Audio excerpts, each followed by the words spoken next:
나는 남편의 한마디로 모든 것을 잃었다.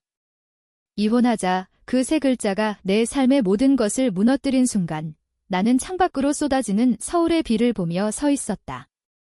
그리고 그 비처럼 내 안에서 피어오른 증오가 서서히 하지만 확실히 모든 것을 삼킬 준비를 하고 있었다. 그날 우리 집은 평소와 달랐다. 시아버지와 시어머니가 도착한 지 일주일째. 남편 준호는 그들을 가족의 화합들 위해 드린다고 했지만 현실은 달랐다. 월세 1,800달러 서울 강남의 이 작은 아파트의 임대료를 나 혼자 부담하라는 선언이 떨어진 건 그들의 짐이 도착한 바로 다음 날이었다. 너는 직장 다니잖아. 우리는 은퇴했으니까 시어머니의 말은 부드러웠지만 그 안에 숨겨진 칼날은 날카로웠다. 준호는 고개만 끄덕일 뿐이었다. 그는 이미 내게서 멀어져 있었다. 나는 IT 회사에서 과로하며 버티는 평범한 직장인이었다. 결혼한 지 5년, 우리는 이 아파트를 함께 마련했다. 준호는 변호사로 성공적이었지만 그의 야망은 끝이 없었다. 그는 늘 가족을 위해라고 말했지만 그 가족은 점점 나를 제외한 그의 피부치들로 채워졌다. 시부모가 들어온 후 집은 전쟁터가 되었다. 시어머니는 내 요리를 비웃었고 시아버지는 내 서구식 생활을 탓했다. 그리고 그 돈이 모든 것을 결정지었다. 준호의 월급은 그의 새로운 프로젝트에 쏟아졌고 나는 그 빈자리를 메우는 노예가 되었다. 그날 저녁 식탁에서 모든 게 터졌다. 시어머니가 이 집 월세는 누가 내? 라고 물었을 때 준호가 말했다.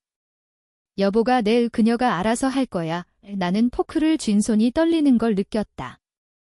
왜 나만? 내 목소리는 작았지만 그 안에 담긴 분노는 폭풍이었다. 우리는 부부잖아. 내 부모도 이제 우리 가족이잖아. 준호의 눈빛이 차가워졌다. 가족. 너는 아직도 그걸 모르니?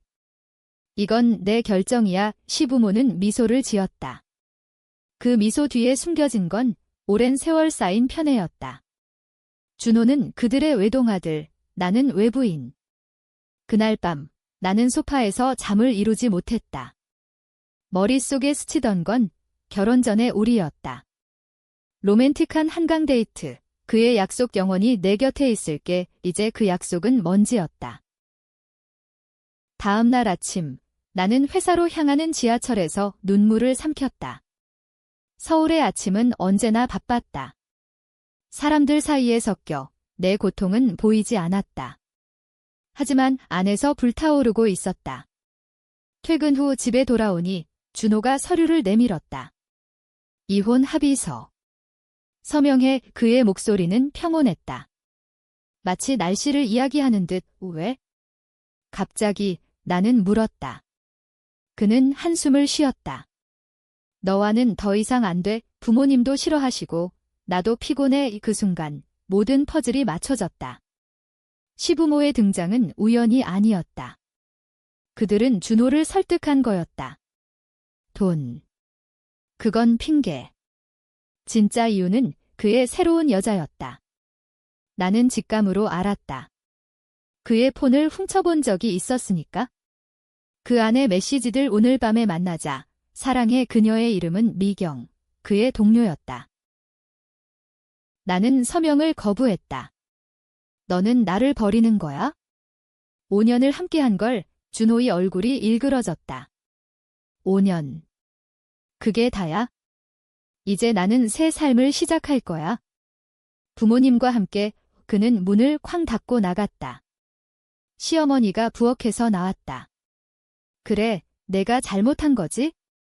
우리 아들을 망쳤어. 나는 웃음이 나왔다. 웃음. 아니, 광기였다. 그날 나는 내 방으로 들어가 문을 잠갔다. 그리고 계획을 세우기 시작했다. 복수. 그 단어가 내 가슴을 채웠다. 한국 드라마에서 본 그 모든 이야기들, 배신당한 여주인공이 악당을 무너뜨리는 이제 내 차례였다. 하지만 이건 드라마가 아니었다.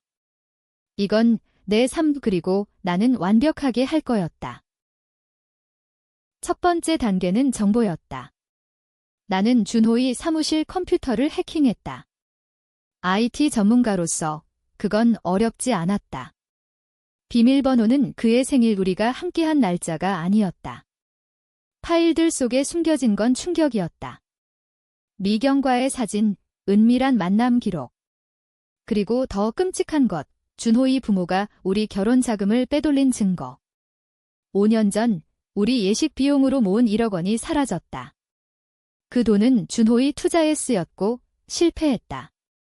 하지만 그는 나에게 사업이 안 돼서 라고만 말했다. 진실은 그의 부모가 그 돈을 회수해 자신의 재산으로 돌려놓았다. 나는 그들의 은행 거래 내역을 캡처했다. 이건 단순한 배신이 아니었다. 범죄였다. 탈세, 횡령. 준호는 변호사로서 그걸 알면서도 눈 감았다. 그는 가족을 위해, 아니 자신의 이익을 위해 나를 희생시켰다. 나는 떨리는 손으로 USB의 데이터를 복사했다. 이제 무기였다. 하지만 아직 때가 아니었다. 복수는 서두르면 실패한다. 한국 속담처럼 참고 기다리면 복이 온다. 하지만 내 복은 내가 만드는 거였다. 다음 날 나는 미경을 만났다. 카페에서 우연을 가장해. 준호 씨와 잘 지내. 그녀의 미소가 흔들렸다. 무슨 소리예요? 나는 사진을 보여주었다. 이혼할 거예요. 당신 탓이 아니에요. 하지만 알아둬요. 그는 가족 돈으로 당신을 샀어요. 그녀의 얼굴이 창백해졌다. 미경은 순진한 줄 알았지만 그녀도 속았다는 걸 알았다. 그가 부모님 돈을. 나는 고개 끄덕였다. 당신도 이용당한 거예요. 함께 싸워요. 그녀는 망설였다. 하지만 증오가 그녀를 움직였다. 동맹이 생겼다. 집으로 돌아오니 시부모가 기다리고 있었다. 언제 나갈 거야? 시어머니의 말. 나는 웃었다. 나 이 집 주인이에요. 월세 내는 사람이. 그들은 화를 냈다. 준호가 전화로 소리쳤다. 빨리 서명해. 부모님 피곤하시다고. 나는 침착하게 말했다. 좋아요. 하지만 조건이 있어요. 그 돈 돌려주세요. 우리 결혼 자금. 침묵. 그리고 그의 웃음. 미쳤어. 그건 가족 돈이야. 그날 밤 나는 울었다. 하지만 눈물은 연료였다. 다음 단계, 법적 싸움. 나는 변호사를 고용했다. 준호의 동료가 아니었다. 독립된 사람. 증거를 제출했다. 횡령, 사기. 법원은 조사에 들어갔다. 준호는 당황했다. 이게 무슨 짓이야? 그의 메시지. 나는 답했다. 복수. 시간이 흘렀다. 한 달 시부모는 집을 나가지 않았다. 그들은 준호의 보호 달에 있었다. 하지만 미경이 움직였다. 그녀는 준호의 사무실에서 더 많은 증거를 훔쳤다. 그의 이메일, 부모와의 대화, 그녀, 나를 쥐어짜서 돈 더 내놓게 해. 끔찍했다. 나는 그걸 언론에 흘렸다. 익명으로. 다음 날 뉴스, 성공한 변호사, 가족 자금 횡령 의혹. 준호의 이름이 실렸다. 그의 직장은 조사받았다. 그는 집으로 달려왔다. 너가 한 거지. 그의 손이 내 팔을 잡았다. 나는 뿌리쳤다. 당연하지. 내가 나한테 한 대로. 하지만 복수는 맛이 없었다. 시어머니가 쓰러졌다. 스트레스 때문에 병원에서. 그녀는 울며 말했다. 우리 아들 망치지 마. 그는 잘못 없어. 나는 동요했다. 정말. 그는 내 인생을 망쳤는데. 미경이 전화했다. 포기할까? 너무 멀어졌어. 나는 거부했다. 아니. 끝까지. 이 법정 날이 다가왔다. 준호는 변호인을 데리고 왔다. 그의 부모도.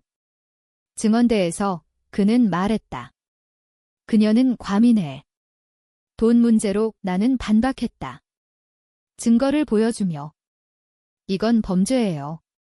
당신 가족이 내 미래를 훔쳤어요. 배심원들은 속삭였다. 누가 옳을까? 가족 vs 아내. 한국 사회의 전형적인 딜레마. 법정은 숨막히는 긴장으로 가득 찼다.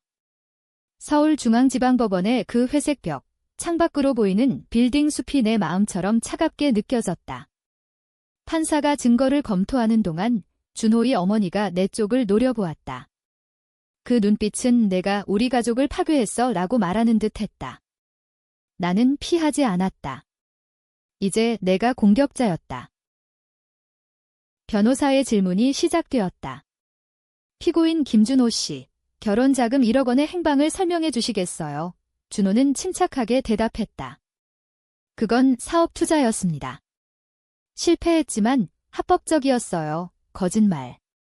내 변호사가 USB를 꽂았다. 화면에 은행 이체 내역이 떠올랐다. 그의 부모 계좌로 흘러든 돈 위건 횡령입니다. 세법 위반이에요. 법정의 웅성거림이 일었다. 준호의 얼굴이 창백해졌다. 그는 나를 쳐다보았다. 그 눈에 담긴 건 분노가 아니라 배신감이었다. 너 어떻게 이걸? 그는 속삭이듯 말했다. 나는 속으로 웃었다. 내가 가르쳐준 거야? 신뢰하지 마. 재판은 일주일 내내 이어졌다. 언론은 우리를 가족 파탄의 비극으로 보도했다. SNS에서는 의견이 갈렸다. 아내가 너무 잔인해. 가족을 해체하다니 UBS. 남편이 먼저 배신했어. 정의야, 나는 댓글을 읽으며 밤을 지새웠다. 강남의 내 새 아파트 월세를 포기하고 친구 집으로 이사한 곳에서 시부모는 여전히 원래 집에 머물렀다. 법원이 임시로 금지 명령을 내렸지만 그들은 권리의를 주장했다. 준호는 매일 전화했다. 그만해. 부모님 건강이 나빠. 나는 끊었다. 그의 목소리가 떨리는 걸 들을 때마다 내 가슴이 아팠다. 사랑은 아직 남아있었으니까. 하지만 증오는 더 컸다. 미경과의 만남이 잦아졌다. 그녀는 준호를 버렸다. 그 사람, 가족만 아는 이기주의자야. 우리는 커피숍에서 계획을 세웠다. 다음 타겟, 그의 커리어. 준호의 법률회사, 유명한 로펌. 그곳 CEO가 그의 아버지 친구였다. 나는 익명 팁을 보냈다. 김준호, 내부 횡령 연루 조사팀이 움직였다. 준호는 해고 위기에 처했다. 그는 내게 찾아왔다. 새벽 2시, 문을 두드리는 소리. 제발. 이야기하자. 그의 눈은 붉었다. 나는 문을 열었다. 뭐 할 말 있어? 그는 무릎 꿇었다. 미안해. 모든 게 잘못됐어. 부모님도 반성할게. 그 순간 나는 흔들렸다. 그의 손이 내 손을 잡았다. 따뜻했다. 옛날처럼. 진심이야. 다시 시작할 수 있을까? 그는 고개 끄덕였다. 나는 안았다. 그날 밤 우리는 이야기했다. 그의 후회, 부모의 압박, 미경과의 실수. 너 없인 안 돼. 그의 말. 하지만 다음 날 아침 모든 게 무너졌다. 그의 폰의 메시지, 어머니로부터. 그년을 속여. 돈 받아내. 나는 봤다. 그는 나를 또 이용하려 했던 거였다. 눈물이 흘렀다. 너 아직도. 그는 부정했다. 아니, 그건 나는 문을 쾅 닫았다. 이제 진짜 전쟁이었다. 나는 로펌에 직접 증거를 보냈다.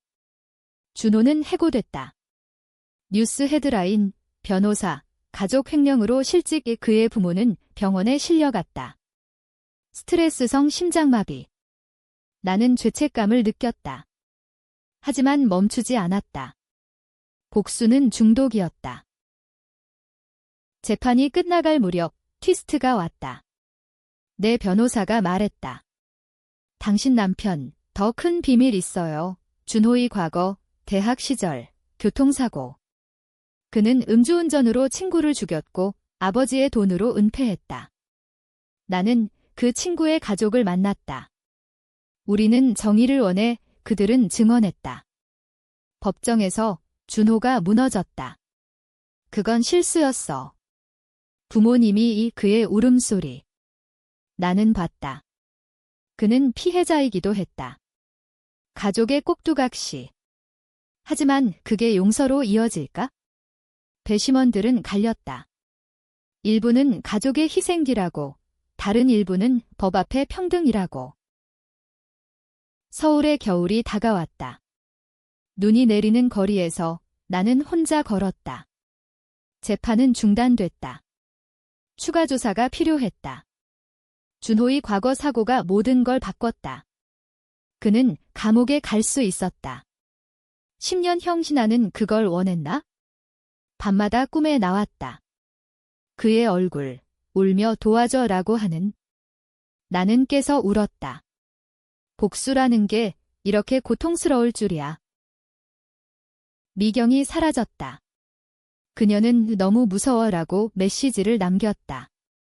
동맹은 깨졌다. 시부모는 나를 고소했다. 명예훼손 후 그들의 변호사는 유명했다.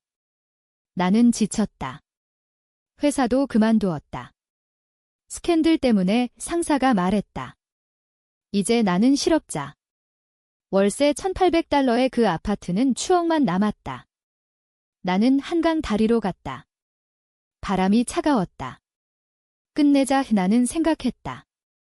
하지만 발이 떨어지지 않았다. 준호가 만남을 요청했다. 교도소 앞 카페에서. 그는 수갑 차고 왔다. 너 덕분에 여기 있어. 그의 미소는 쓸쓸했다.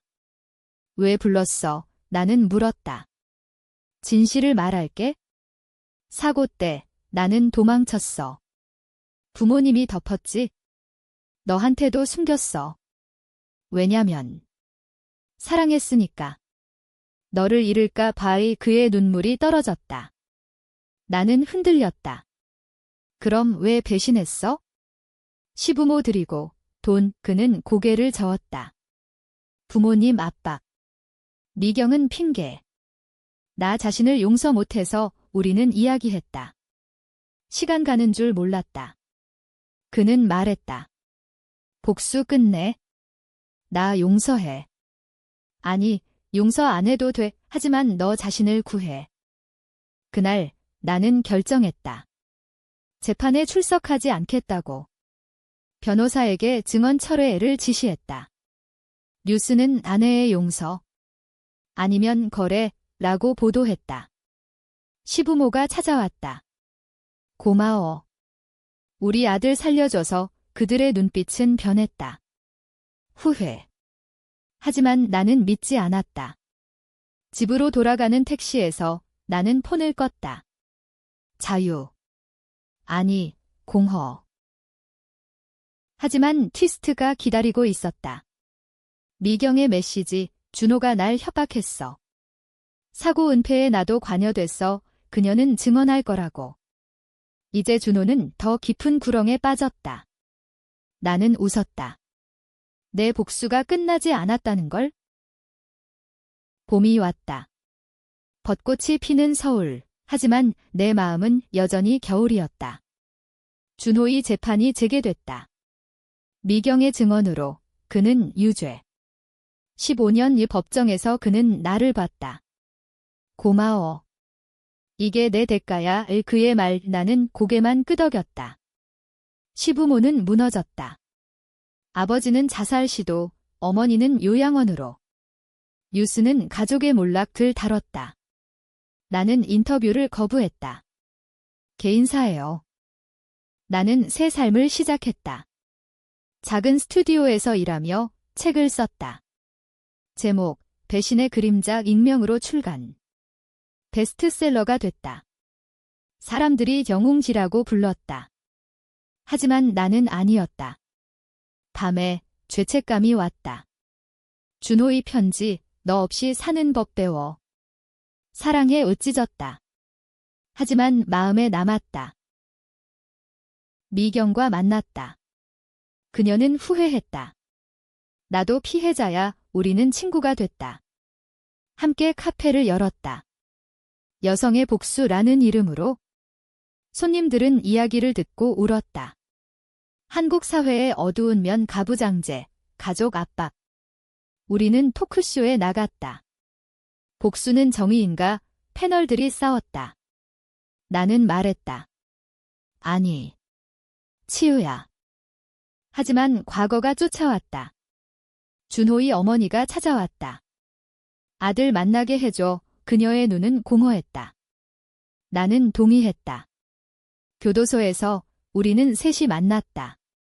준호는 변했다. 엄마, 미안해. 내가 잘못했어. 눈물의 대화.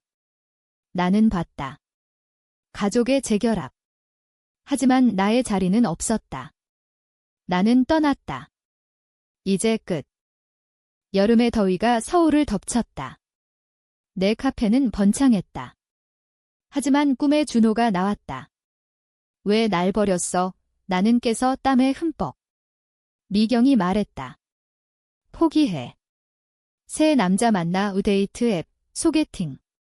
하지만 아무도 채우지 못했다. 그 빈자리는 증오의 잔재였다. 준호의 탈옥 소문. 아니, 진짜였다. 그는 도망쳤다. 경찰이 나를 조사했다. 그가 연락했어. 나는 부정했다. 하지만 마음속에 기다렸다. 밤에 문 두드림. 준호였다. 도와줘. 같이 도망가자. 그의 손에 칼, 아니, 농담. 너 없인 못 살아. 나는 웃었다. 미쳤어. 하지만 않았다.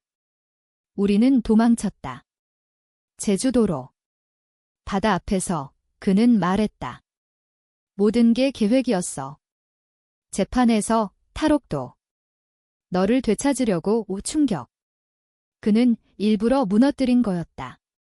복수를 유도해 나를 깨닫게. 왜? 사랑해서. 내가 강해지길. 나는 분노했다. 이게 사랑. 우리는 싸웠다. 파도 소리 쏘고 결국 나는 경찰에 신고했다. 잡아. 그는 미소 지었다. 고마워. 이제 진짜 끝. 그는 잡혔다. 평생형. 나는 돌아왔다. 카페에서 책 2번째, 사랑의 대가. 사람들은 논쟁했다. 그가 악당인가, 희생자인가, 나는 모른다. 어쩌면 둘 다. 가을잎이 떨어지는 한강변. 나는 혼자 앉아 있다. 준호의 편지 마지막. 행복해져. 나는 행복할까? 복수는 나를 자유롭게 했지만 상처를 남겼다. 시부모는 용서 구했다. 나는 받아들였다. 지나갔어. 새로운 삶, 결혼. 아니, 독립. 한국의 여성으로서 나는 강해졌다. 하지만 밤에 그 한마디가 떠오른다. 이혼하자. 그게 시작이었고 끝이었다. 트위스트, 임신. 준호의 아이, 재판 후 알았다. 나는 선택했다. 키울 거야. 혼자. 이름. 희망, 복수의 끝은 새로운 시작. 사람들은 말한다. 그녀의 승리 후. 하지만 나는 안다. 승패 없는. 다만 생존. X